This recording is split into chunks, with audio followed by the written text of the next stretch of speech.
जी, ये खबर सामने आई थी जब पानीपत में शिविर में 2 कर्मचारियों की मौत हो गई थी। हालांकि उसके बाद जो है परिजनों ने शव लेने से इनकार कर दिया, लेकिन अब प्रशासन ने आश्वासन दिया है परिजनों को। उनको कहा है कि 10-10 लाख का मुआवजा परिवार वालों को मिलेगा, साथ ही एक-एक परिवार से एक-एक आदमी को नौकरी भी मिलेगी।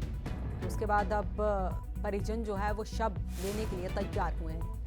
सुबह से ही ये तस्वीरें सामने आ रही थी जब से बड़ा हादसा हुआ। उसके बाद ही अस्पताल के बाहर परिजनों का हंगामा देखने को मिला और परिजनों ने बिल्कुल साफ मना कर दिया कि हम शव नहीं लेंगे।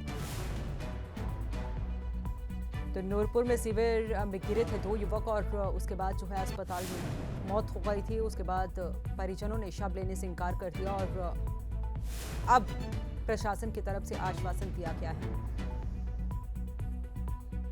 आपको बता दें कि दोनों परिवार से एक-एक सदस्य को नौकरी देने की बात भी कही गई है और मृतकों के परिवार को 10-10 लाख का मुआवजा देने का ऐलान भी प्रशासन की तरफ से किया गया है।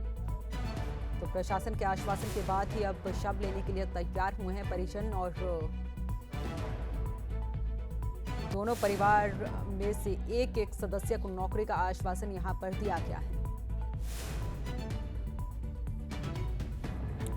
बड़ी घटनाएं आज पानीपत में हुई थी जब शिविर के टैंक में 2 लोग सफाई के लिए उतरे थे और उस वक्त ये बड़ा हादसा हो जाता है, 2 लोगों की मौत हो जाती है। और परिजन जब पहुंचे तो उन्होंने शव लेने से यहां पर बिल्कुल साफ मना कर दिया। हालांकि उसके बाद परिजनों का हंगामा भी देखने को मिला अस्पताल के बाहर। उसके बाद प्रशासन की टीम यहां पर मौके पर पहुंची और आश्वासन यहां पर परिजनों को दिलाया गया। 10-10 लाख मुआवजे की बात यहां पर की गई और साथ ही साथ परिवार के एक-एक सदस्य को नौकरी देने की बात भी कही गई, जिसके बाद जो है परिजनों ने शव लिया।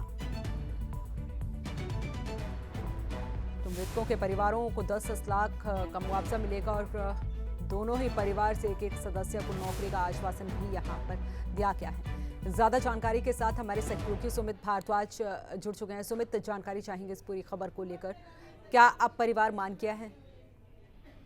बिल्कुल, अब जो है परिवार की प्रशासन के साथ सहमति बन चुकी है और सहमति बनने के बाद ही परिवार जो है अभी यहाँ से सिविल हॉस्पिटल से शवों को लेकर जा चुका है, जिनका कुछ देर बाद ही जो है अंतिम संस्कार किया जाएगा। सहमति परिवार की 2 मांगों को लेकर हुई है। पहली मांग परिवार की थी कि 50 लाख मुआवजे की परिवार जो है मांग कर रहा था, लेकिन मुआवजे की 10 लाख रुपए की जो है सहमति बनी था और साथ ही साथ सफाई कर्मचारी था उसके आयोग की तरफ से इसकी मदद की जाएगी। और साथ ही जो है प्रशासन ने आश्वासन दिया है कि परिवार के एक सदस्य को जो है डीसी रेट पर नौकरी जो है पानीपत के अंदर दी जाएगी। हालांकि परिजनों की डिमांड से कि सरकारी नौकरी जो है एक सदस्य को दी जाए, लेकिन ये देखने वाली बात होगी कि जिला प्रशासन सरकारी नौकरी देते हैं या फिलहाल तक तो जो है डीसी रेट पर नौकरी दी जाने की बात की है। और उसी के बाद जो है परिवार मान गया है और शासन के आश्वासन के बाद अब परिवार जो है दोनों के शवों को अपने साथ लेकर जा रहा है और इन चौकीस के बाद अंतिम संस्कार किया जाएगा। चलिए, बहुत बहुत शुक्रिया सुमित तमाम जानकारी के लिए आपका।